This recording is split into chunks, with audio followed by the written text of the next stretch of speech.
Well, good afternoon, everyone. I'm Ginger Burr from Total Image Consultants, and it's time for another Total Image Woman of the Week interview. I'm very excited. I mean, you always hear me say that because I love the people that I bring on, but I have a really lovely, lovely guest for you today. So if you've been looking for ways to, as the world opens up a bit and, we've all been eating the same things over and over and over and over and over for a year, if you're ready to do something new, try something new, bring in more healthy foods, particularly as those of us in the Northern Hemisphere go into spring and summer, then this is the perfect time because my guest knows all about those things and we have a lot to share with you. So I want to welcome Lauren D'Agostino. We met each other through Pepper Lane Networking. You've heard me mention that before because I've had a few people on and that's how we've met. And then we are both members of the Vegan Women's Leadership group as well. So we've connected there too. So we've run into each other a lot and I've been totally intrigued and excited by all that she does as a vegan plant-based chef. So we have a lot to share with you. So welcome, Lauren. Hi, thank you. Glad that you're here. And so could you tell us a little bit about how you got into the culinary and hospitality industries, what led you there?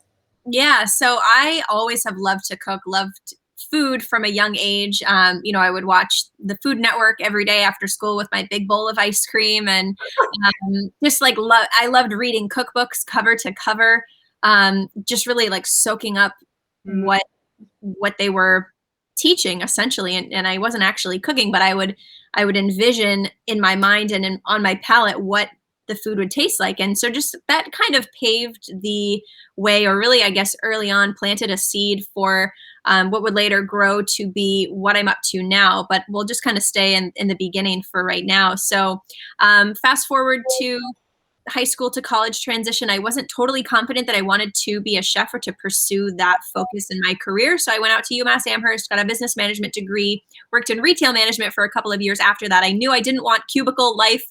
I don't like sitting still. I don't like computers. Actually, like this time last year was really hard for me because I've always been on my feet and moving and working in that fast-paced environment in that way. So after a couple of years in retail, a couple of Christmas and holiday seasons, you can imagine it burns you out pretty badly, or at least it did for me. Yeah. So I thought, well, what is it really that I want to do? What is it I really love? And so I just kind of went back to that childhood joy of baking and sweets and of just like showing people love through food. And so that was where I started. I went to Le Cordon Bleu for pastry in Cambridge in 2014. And then from there, just kind of followed the breadcrumbs, or gluten-free breadcrumbs, followed them to where they led me and where I am today. So it's really just been the most incredible dance with the universe. Now that's kind of the perspective I have on it. It wasn't always that romantic sounding when I was in the thick of it, but everything that I have done in food service has led me to feel confident and be really well equipped to do what I do and how I do it now. So I've worked with wedding catering companies. I worked for Disney World and Universal Studios. I've worked for Whole Foods Market and some family-run businesses too. So I've seen a huge breadth of things that have really lent nicely to doing what I'm doing, which is either vegan, plant-based experiences in person or coaching and empowering people to figure out how to do this in a way that's delicious so they don't have to eat the same thing every day or for a whole year as you just They have a little more variety. Yes. So tell us, so you're vegan. So tell us what was your path that led you to being vegan? Yeah, so I actually was vegetarian and vegan for a little while I was in college. So I went, like I said, out to UMass Amherst. And if you don't know Western Massachusetts, it's pretty hippie forward. Crunchy, yeah, and yes. And so I found myself kind of in the perfect marinade for learning about sustainability, and I took a green building class, and I wanted to learn so much about that world. And so I was inspired to take a look at the food I was eating. I challenged myself to only eat food that grew from like within 100 miles of campus and super seasonal food. And just I really got curious. And so I ended up reading The Kind Diet by Alicia Silverstone. And I followed that for I think all of my junior year, and then it went pretty well. But I was inspired then to be vegan for the summer, and so at the same time too, I should say, I was running a lot. I was really kind of going through some social stuff, and so I was like finding these outlets where I could just kind of like clear my mind and stuff. And so between the shift in diet and then kind of going vegan and being really more like a soy processed food kind of vegan for that summer, I found that I was really thin. And friends and family had started to like say stuff to me, you know, and then like I had rashes from all the soy on my wrists, and I would cry at the drop of a hat, and like all sorts of things. So I had this experience intellectually that made sense of like why I wanted to go vegetarian and then try being vegan. But at the time, it wasn't with the right intention, and it wasn't just really in a way that worked for me. So the second time I went vegan, I knew that I was in need of a diet change. I was eating cake scraps and washing that down with coffee lattes when I was in my cake decoration. Yeah, like I just was not giving my body the proper fuel, because I was trying just to make it from one job to the next and just like keep myself rolling so I wouldn't crash and burn ultimately. But what happened was I just realized by way of 5 months of bronchitis that I had to change the way that I was fueling my body. I couldn't continue as I was. And I was really inspired too by the people I was working with who I knew were vegan, who wore the crystal bracelets and smelled like patchouli and were into astrology. And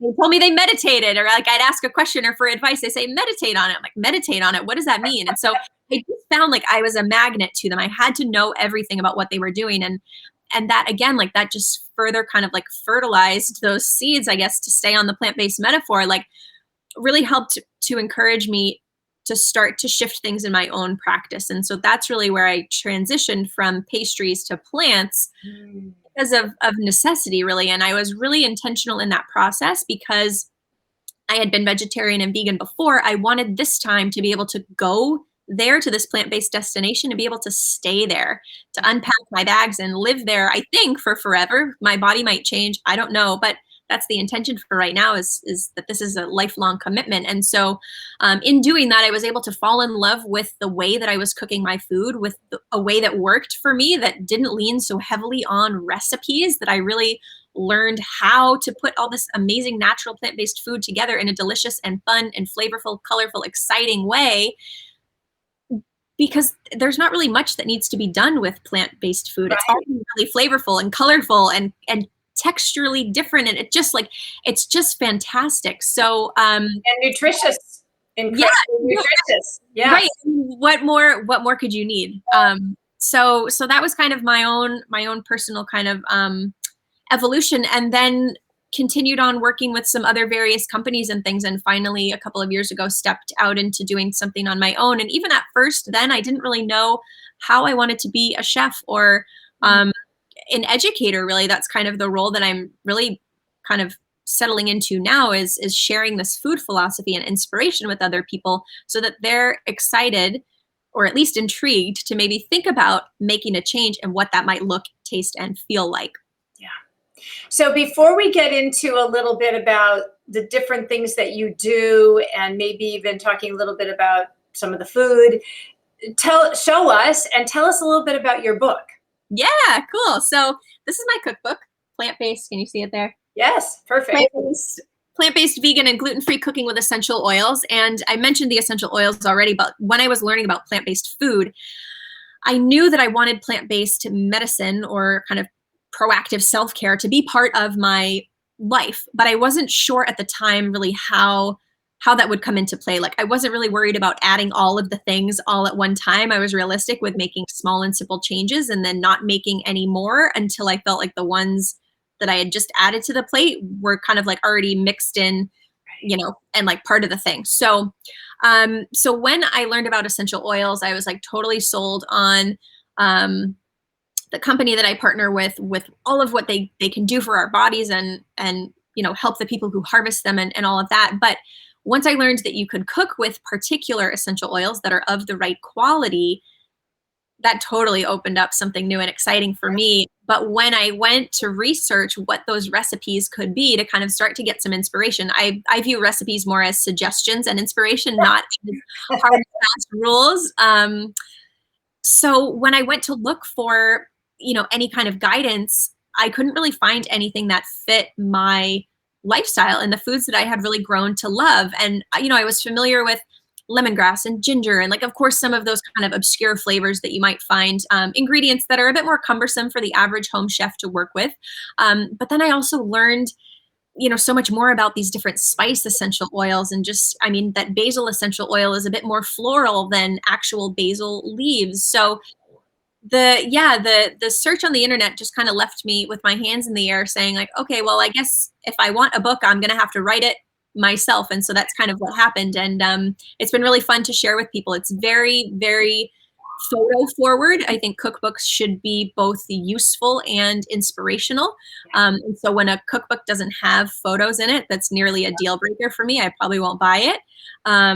But it also should be user friendly. The recipe should be easy. It should be so the things in there are mix and matchable, right? Cooking from recipes, like, it doesn't have to be always such an adventure. It can be really quite simple. And that's just kind of my approach to food in general. And I love to dabble with different kinds of fancy recipes and things. And that kind of like we'll get into in one of my service avenues, where that really gets to shine. But I certainly don't cook like that all the time. Because you don't need to, just because it's time to eat a meal doesn't mean that you also have to cook. You could just kind of put some different things together and there you go. So tell us a little bit, I'm intrigued by the basil essential oil. Tell us a little bit about, what would you do with that? Like, what's something that someone could do with basil essential oil? Yeah. Oh, I'm glad you asked. It's one of my most favorite essential oils to cook with. Okay. So, and this was suggested to me when I first was learning about essential oils by someone sitting in front of me at this little mini workshop that I was at. He had no idea the seed that he planted for me at the time, but he said, hey, by the way, I want to tell you, I love to cook with basil essential oil. I make my own spinach pesto, and I add 1 drop of basil essential oil and that's my pesto. I said, you're kidding.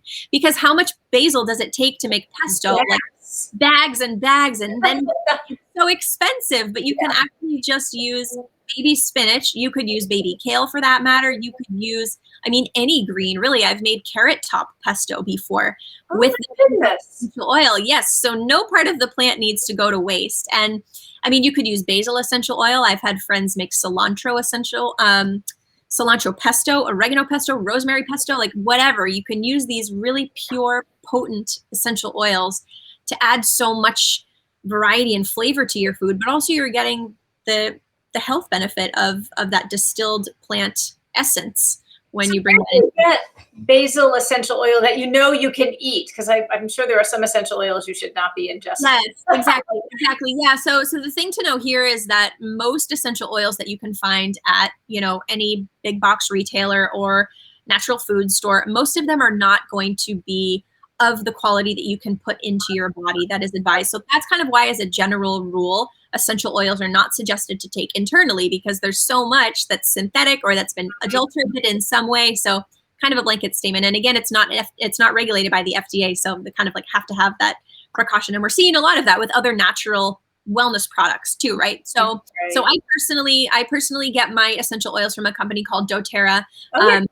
They're the #1, globally recognized and loved brand of essential oils. And I just loved when I was learning about them. I loved the heart behind the company, the founders, the mission, all the good, and I get goosebumps just thinking about it, but all the good things that they do in the world outside of getting people these very pure and potent and therapeutic great essential oils into their homes that help to deal with so many different things that people face, and that, they're looking for a natural way to handle a host of things that come up. And then you learn about all the rest of the things that they're doing, one community, one person at a time. It's just like, talk about being part of something bigger than yourself. Like, that was why I came to plant-based and really switching from making cookies and cakes for people. Like, I wanted to have a bigger impact.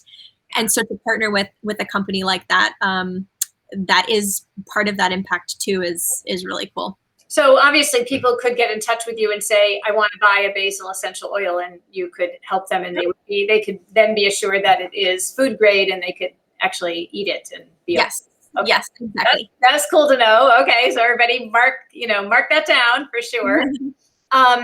And so what's your favorite part of your business? Or tell us a little bit. I know you do classes, you do coaching, one of the things you talk about is kitchen confidence. Tell it, and I'm assuming you teach that both in your classes and also in your coaching that you do. Tell us a little bit about that. Yeah, so that is definitely, I'm glad that you're bringing up that name specifically, because I called it that on purpose. Like, as I said, when I went through my own transition, I wanted to feel and live that confidence that I could feed and nourish myself properly and really love the food I was eating in the process. And so when I work with people in this one-on-one way, whether it's my 30-day kickstart or the longer 6-month program, we're going through that. They're feeling into their own kitchen confidence. And when I connect with them in our, our weekly check-in, or we have their longer private cooking lesson, seeing the joy when they accomplish something in their kitchen, and that they're so proud of themselves, and it tastes amazing, and like they did that, and it's good for me, and it wasn't as hard as I thought it would be, and I'm not throwing my money away. Like, it's just the gratitude is gigantic. And it's just that feeling, I think, of like knowing that you made a difference in someone else's life. And this is a skill for life, and food. Yes. And how we nourish ourselves is so essential to how we feel, for how we're showing up for everything in our lives. So I'm so do it every day, several times a day. So exactly. You have a huge impact in that way. Yeah.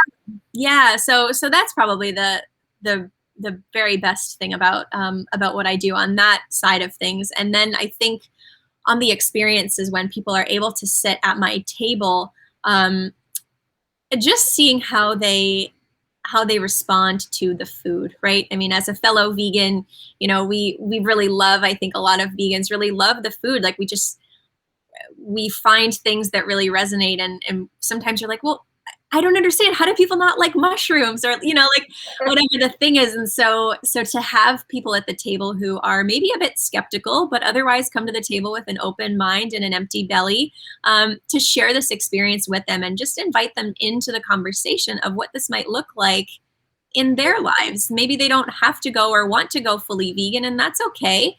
But maybe now they're a bit more inspired to choose to order a salad or a power bowl or the vegetarian dish at a restaurant, or maybe they're more inclined to try, a recipe from a website or from my book or whatever it is. Like, maybe it's just planting enough curiosity that they desire to explore this lifestyle that they maybe otherwise would not have, because it's been a really special experience, right? I mean, I think any vegan listening, and yourself included, could relate to that stereotypical vibe when you go into a vegan restaurant or cafe or eat. Like, sometimes it feels weird and uncomfortable for the person who doesn't subscribe to that lifestyle. But there are a handful of restaurants that are doing a really good job, I think, creating still that very inclusive, very welcoming, very hospitable environment for all eaters to come and try this lifestyle out, because that's how you get people to think about potentially making a change, where otherwise, they see all like the incense blowing out the door and they're like, nope, forget it, I'm not going into that place, right? So so those are probably the two favorite things about what I'm up to. Well, I love it with your classes and your coaching. You can do both of those, or you do both of those virtually, right? Correct. Yeah. Okay. So anybody, anywhere who's watching, who wants to experience one of your classes, like, when do you have another class coming up, or are your classes are group things that you schedule, right?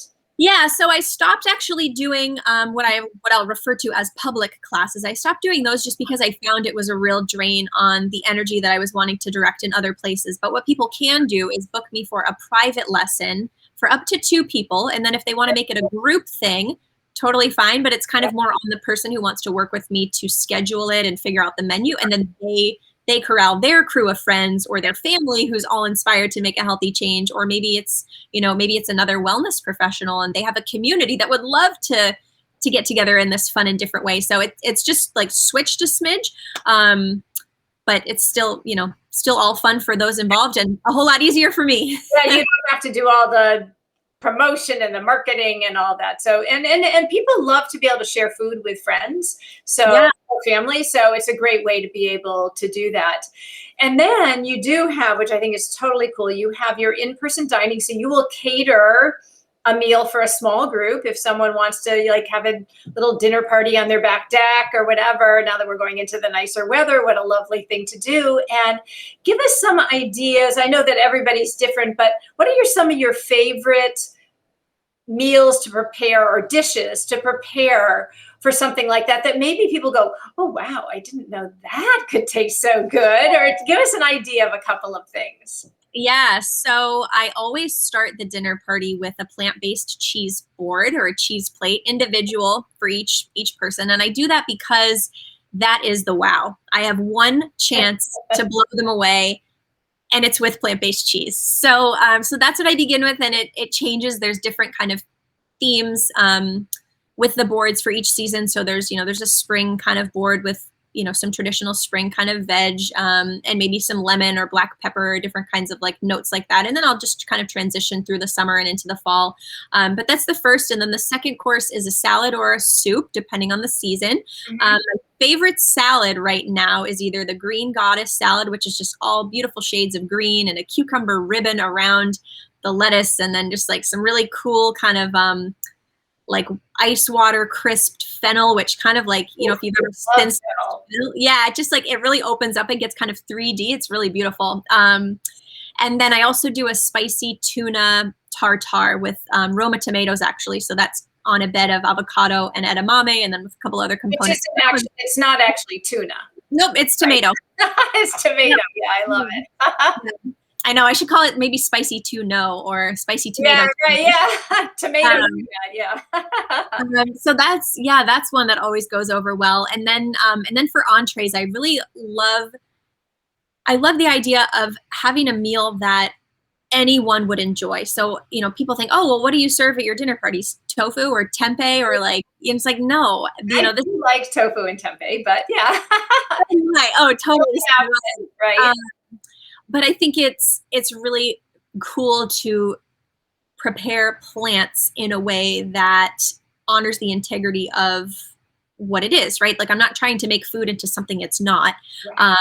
So sometimes I'll serve like a mushroom steak. And by that, I mean, it's a maitake or an oyster mushroom, and it's been pressed in a way on the griddle and then marinated in some of those same flavors that we enjoy when we would formally eat a steak.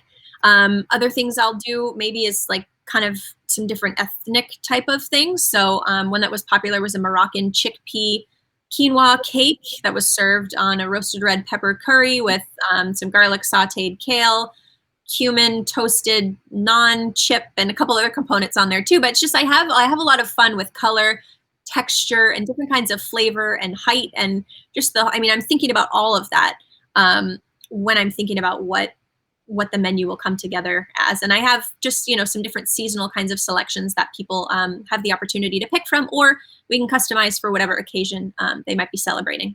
You're making me really hungry. The dessert. There's always dessert, which is I have to ask, like, what are some of the things that I know you can customize it for people, but like, what are some of your favorites that you serve for dessert? Yeah, so one that always goes over well and people love, which I actually don't really love that much, so we'll keep that secret. But it's a plant-based cheesecake. It's a fully vegan cheesecake. You can do some really cool colors and different like fruit components and things. So that is always fantastic. And then gosh, what else? There's usually some kind of a chocolate cake offering. I love cannolis personally. That's like a birthday tradition. So I found a recipe to make cannoli cream with actually white potatoes. So cannoli, yep. Well, the same texture as, and then you can add in the flavor. Oh my gosh, that's really good. Yeah. So it's really fun. And then sometimes maybe a vegan creme brulee or different kinds of torts and trifles or mousse cake or just different things like that. I did a s'mores baked Alaska last fall. Really fun. Oh my goodness. Whoa, now I'm really starving. Oh my. So, and you make the food, you serve the food. You take care of everything while people everything. Yep, everything. Yeah. So that's kind of why people want to know more about the service, or they hear that I do this vegan catering and they want me to do platters for a party or like cater their wedding. But that all is, well, it's a great service. It's not where what I'm up to really has the opportunity to shine. So ideal size for me for these dinner parties is like 6 to 14 people. Any larger than that, within reason, I'm happy to do. I just need to bring a friend to help me. But yeah, I take care of everything. You know, we select the menu with whoever the host is, and then I arrive to the client's home, set the table, either per their instructions, or bring my own kind of vibe. And it's really just like truly Chef Lauren's table is coming into your home for the night. Like this plant-based gourmet restaurant is coming to you. And then the host just doesn't have to worry about a single thing. I mean, how many times have you hosted a gathering and you're just able to like kiss everyone hello on the way in, and then you just like wave as they leave your house? Hope you had fun. Like you don't actually get to be with them. Because you're spending all the time in the kitchen preparing. Yes. Exactly. We have a question. Leora wants to know, do you ever use coconut sugar instead of regular sugar, or can you?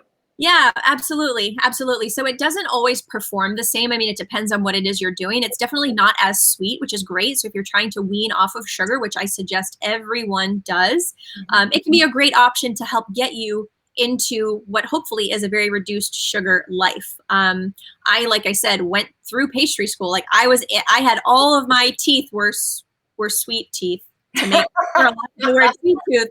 And it was crazy, but now I can't really handle it. I notice how it feels in my body. I don't like how it feels on my teeth. And I much prefer now the natural sweetness of a mango or an apple or a medjool date. I mean, it's wild. You're not even using a lot of sweetener. You're letting the ingredients do the sweetening. Yep, exactly. So I don't know if Leora's been watching the whole time or not, but your book, I mean, you do a lot that's gluten-free. In fact, are most of your things gluten-free, it seems like, from what you've been describing? So yeah, everything that I teach and coach people through is gluten-free. And of course, if they don't need to be gluten-free, they can swap in the gluten as they so choose. And same thing with the dinner parties. If I get a family or a group of friends who's like, no, we love gluten, like that's fine. But as a general rule, I just kind of found like there is a lot of appeal with being both gluten-free and dairy-free, or, you know, as we might say, vegan, of course, which doesn't include eggs. So yeah, you absolutely can use coconut sugar instead. I will say too, though, that if you're making, let's say, like a vanilla cake or something that's traditionally white-ish in color, coconut sugar will make it more that natural kind of tan, brownish. So just be aware of that. Be okay with that. Yeah. And I also know, I happened to have my guest last week was Holly Basson, and who is the nutrition expert. And I know the two of you have teamed up to do a cleanse that's starting in a couple of weeks. And so you're going to be providing a lot of the food expertise in that. Can you tell us a little bit about your role in that cleanse in case people are interested? And there is a discount code, so anyone interested, let me know. Yeah, we're really excited about this cleanse. She and I met again through Pepper Lane, and we had connected on just our love of food and good nutrition and all of that. And we had got to talking about the spring cleanse season and what tends to happen for people who feel like they want a cleanse, or, you know, they're kind of ready for that diet or lifestyle change. They'll go through this cleanse. They'll feel like the food prep is so much work. They need to buy all of the stuff all at once. They need like 2 days to prep all their food. And then what happens at the end of the cleanse? They're like, oh my gosh, thank God that's over. Phew, I'm tired. Right? Oh dear.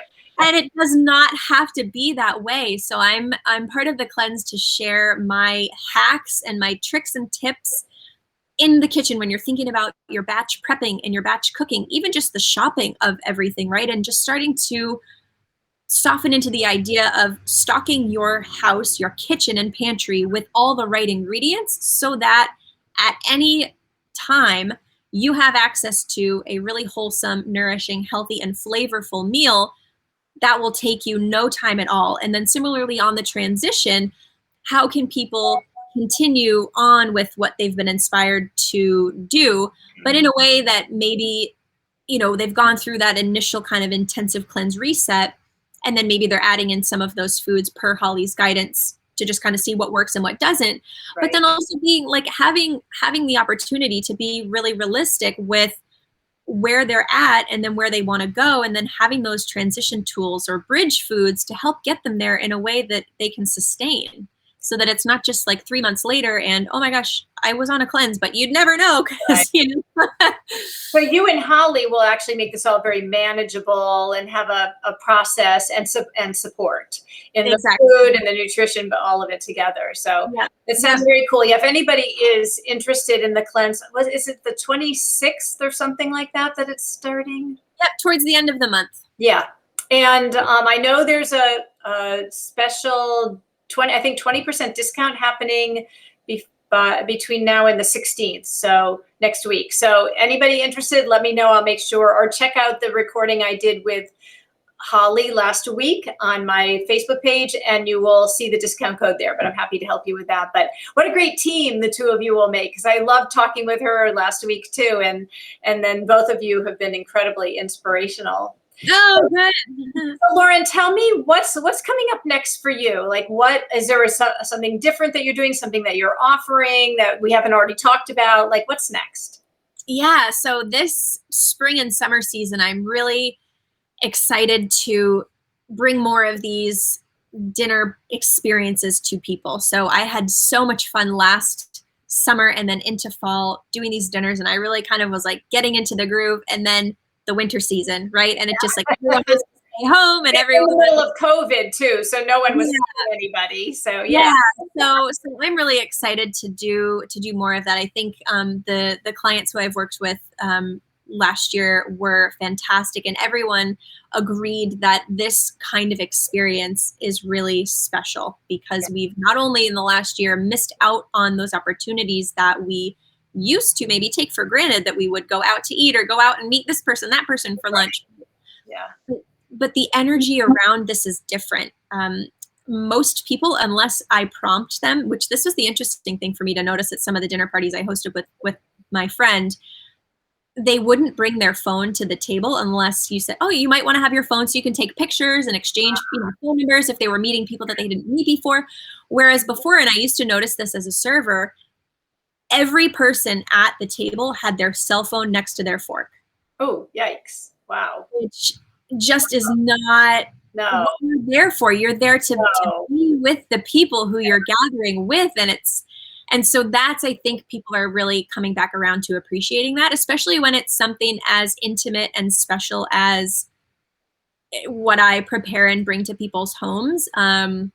So that's a germy phone on the table next to the. No, I know. Yeah, no. Yeah. And then the other piece, to touch back on some of the coaching, I have kind of soft launched a course. So it's something that I use in my coaching work with people so that they have on-demand access to me and basically these cooking videos so they can watch, Chef Lauren on demand, essentially.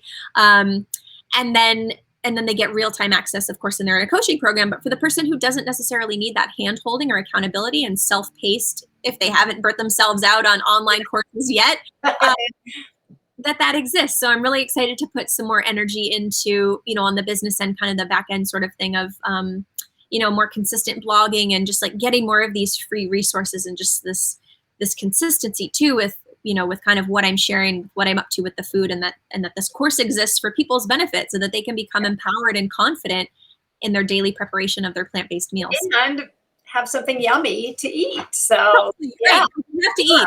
Everybody has to eat. Absolutely. Several times a day. Yes. So Lauren, your website is laurendagostino.com. Is that right? Okay. Yep. And I will be putting that into the comments section after, so you can find her easily. And I think it's your Instagram handle that I will also be putting there. I think that's what you sent to me. Yep. And tell us where you're located, because we're talking about these in-person dinner parties, but for somebody who might live in Michigan, that might not work out so well. So tell us where you are and kind of like where you travel. Yep. So I live in a town called Westford, Massachusetts. It's just over the Nashua, New Hampshire border. So right now I kind of serve New England within reason. I mean, it's great. I'm an hour to Manchester, New Hampshire. I'm an hour to southern Vermont, an hour to western Massachusetts, just about an hour to Providence, an hour to Cape Cod or Boston, a little less than that, and about an hour a little over to like Portsmouth, New Hampshire, Portland, Maine area. So kind of anywhere within that radius. And there, of course, on the billing side, it'll be a bit more of like a mileage charge, but that's minimal. but it's funny. I've noticed, and being a vegan myself, we will travel for new vegan foods. Oh, that's for sure.